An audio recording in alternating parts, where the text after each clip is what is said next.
This is a book review of The Art of Spending Money by Morgan Housel.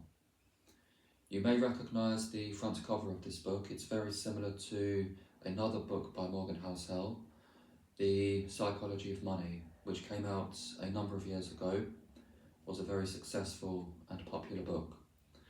The focus of this one is more on how to spend money to maximise your happiness. At the very start of the book, he gives a number of determinants or factors which Carl Jung gave when asked what makes humans happy. Carl Jung is one of the most eminent, brilliant, deep thinkers of the 20th century, and actually this book was impressive to read because of the breadth of knowledge and quotes from different thinkers that he has included, including Smith, Adam Smith, who wrote The Wealth of Nations, but also Warren Buffett and Charlie Munger, as well as Daniel Kahneman. So there's a lot of wisdom in this book, and it's not exclusively about money. It's about human happiness and how we can live more generally, not just with regards to financially, where we can live more satisfying, more prosperous and fulfilling lives. But Carl Jung gave the following answer when asked what makes humans happy: mental and physical health, friends and family, the faculty of perceiving beauty in the world, satisfactory living conditions and adequate work, and lastly, a philosophic or religious viewpoint which helps to deal with the trials and tribulations of life and perhaps to give meaning and comfort in difficult times. So those are the 5 things that Carl Jung said make humans happy. Money is not one of them. And the main argument that the author puts forward in this book is that money can't buy you happiness. It's what you do with the money that matters. And he gives 2 approaches, 2 mentalities. A is to let money control you, is to be a slave to money.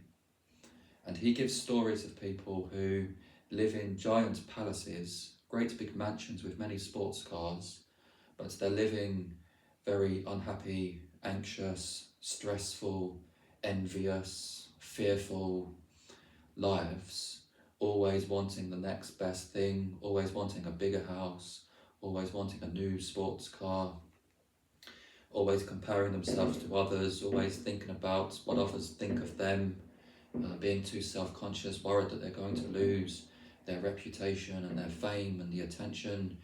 And because they're filled with want and desire, they're constantly on a hedonic treadmill, always wanting material goods. And his argument is that this can lead to a very unhappy life. Conversely, he gives stories of savers who have saved their whole lives, get to the point of retirement, but can't find it within themselves to spend their hard-earned money. So they get to the age of 65, they've accumulated a lot of money, but they don't want to spend it because saving has become a part of their personality. It's been ingrained into their habits to such an extent where they've worked very hard, but they're never enjoying the money that they've earned. So in his view, this is a bad way of spending money, to let money dominate your life and to control your life and to essentially enslave you and keep you in constant fear, anxiety, stress, etc. The alternative to this is to think of money as a tool, as a means of doing the things that you actually want to do and filling your deeper desires and wishes and wants and needs. Going back to those 5 determinants of Carl Jung, he argues that that's what really makes us happy. But one point which he does stress early on is that there is no one shoe size fits all approach. Every individual is different, and everyone has different values, different preferences, different personalities, different experiences. So what person A enjoys is going to be what person B enjoys. And so there's no real solution which is going to work for everyone. It's really about what makes you happy. He does give a scale of 0 to 15 in the book. And the lowest rung on the ladder, he describes a situation in which the individual is completely dependent on others. So this would be perhaps somebody who's homeless and begging on the streets for money, just so they can get something to eat. So this is complete opposites of freedom and independence. At the top of the scale, at the highest ladder, he considers independence and freedom and the ability to wake up in the morning and to do whatever you want, to go and see whoever you wish to spend time with your family, and to be doing things that you love to do and that you enjoy to do. So being the master of your own time, that's what he considers the highest goal, the purpose, the function of money is freedom, ultimately. It's not simply to constantly accrue and accumulate more money, because people can lose their time and lose and not enjoy their life if they're constantly thinking about, retirement, and they're not engaging in hobbies or creative tasks that they perhaps enjoyed, when they were a kid, but work gets in the way, and they don't arrange their lifestyle in such a way as to do the things that they want to do. So he talks about this in the book. One story I absolutely love, and I think this is a very useful point. There are many in this book. I recommend this book quite highly. I'll probably give this a 7 out of 10.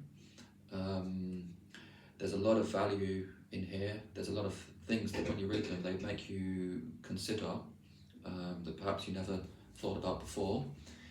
And one point I loved was that he said, when Warren Buffett was a kid, and somebody asked him, how much do you pay for a haircut? His answer was $30,000. That's how much he considered he paid for a haircut, $30,000. In actual fact, the haircut cost a couple of bucks, maybe $2 or $3. This would have been 1950s, a long time ago. But the way he used to calculate cost was on opportunity cost.